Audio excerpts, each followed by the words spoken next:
ಆಲೂ curry ಮಾಡಲು ಹಸಿಮೆಣಸಿನಕಾಯಿ, ಈರುಳ್ಳಿ, ಒಣಮೆಣಸಿನಕಾಯಿ ಹಾಗೂ ಬೆಳ್ಳುಳ್ಳಿ. ಎಣ್ಣೆ ಬಿಸಿ ಮಾಡಿ ಚೆನ್ನಾಗಿ ಫ್ರೈ ಮಾಡಿಕೊಳ್ಳಿ. ಹೊಂಬಣ್ಣ ಬರುವಂತೆ ಚೆನ್ನಾಗಿ ಫ್ರೈ ಮಾಡಿ. ಈಗ ಹೊಂಬಣ್ಣ ಬಂದಿದೆ ನೋಡಿ, ಈ ಥರ ಬರಬೇಕು. ಇದನ್ನು ಚೆನ್ನಾಗಿ ರುಬ್ಬಿಕೊಳ್ಳಿ. ಆಲೂಗಡ್ಡೆಯನ್ನು ಬೇಯಿಸಿ ಸಿಪ್ಪೆ ತೆಗೆದು ಚಿಕ್ಕ ಚಿಕ್ಕ ಪೀಸಾಗಿ ಕಟ್ ಮಾಡಿ ಇಟ್ಕೊಂಡಿದ್ದೀನಿ.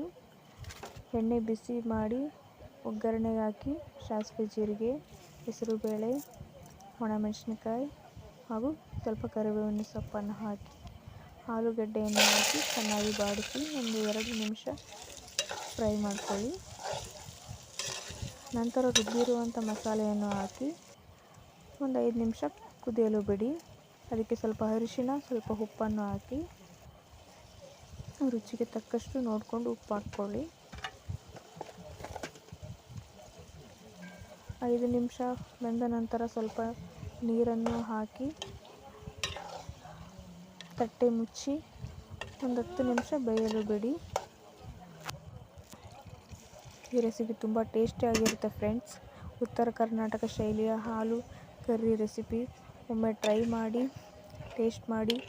ಇಷ್ಟ ಆದರೆ ಸಬ್ಸ್ಕ್ರೈಬ್ ಮಾಡ್ಕೊಳ್ಳಿ, ಒಂದು ಲೈಕ್ ಮಾಡೋದನ್ನು ಮರಿಬೇಡಿ friends. Thank you for watching.